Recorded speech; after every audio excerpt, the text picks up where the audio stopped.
Welcome, everyone. This is Duke Clark, and this is my podcast for Stories for Joshua. Day 4, Just the Two of Us. My sister Debbie was born 19 months after me, but she started school early, so we were only one grade apart. Being that close in age, we played together with our friends Donna and Greg from down the street almost all the time. Donna was my age, and Greg was close to Debbie's age, so it worked out well. Growing up, we did pretty much everything together until I was old enough to play football with the gang down the street, and there it was boys only. In the early days, Debbie and I were in a double bed together and used to play a game at night where one person would draw a picture on the other person's back with their fingernails. If you guessed the picture right, then that person had to draw again. It was a great way to get your back scratched. With Donna and Greg, we made up games like Snake in the Gutter. We had a sidewalk in front of our house, and we had a paved sidewalk that led up to our house, leaving 3 grass areas around these sidewalks. So the snake had to stay in the gutter, the sidewalks, and we could be on the grass jumping from section to section until you got tagged, and then you were the snake. I have no remembrance if anyone taught us this game or if we just made it up, but it was fun.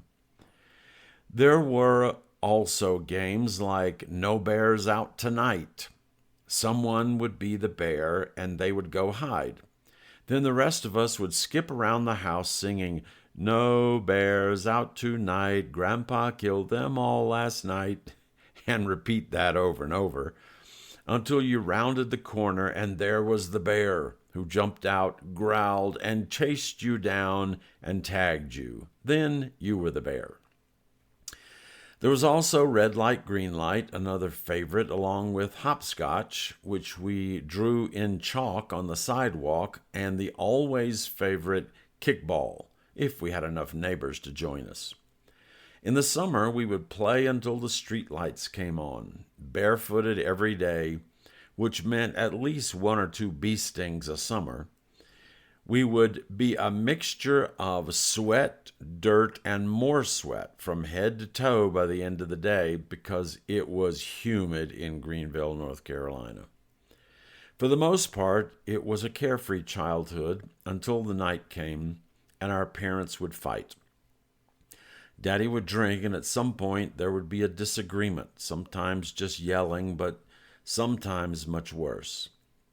One night, Debbie and I were sleeping in the same room that had a window right by the back door of the house. Daddy got mad at Mama and threw her out the back door. Debbie and I heard everything as Mama banged on the door to get back in the house, and we sat at the window, which was wide open, just sitting there crying, unable to help her. I'm sure the neighbors heard the yelling and the fighting because the neighborhoods were pretty quiet in those days, but no one said anything. You mind your own business in the South, as they say.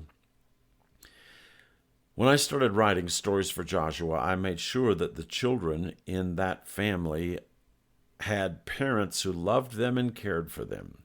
They also taught them life lessons, so they weren't pushovers, but they were fair and loving as they taught their 3 children in the stories.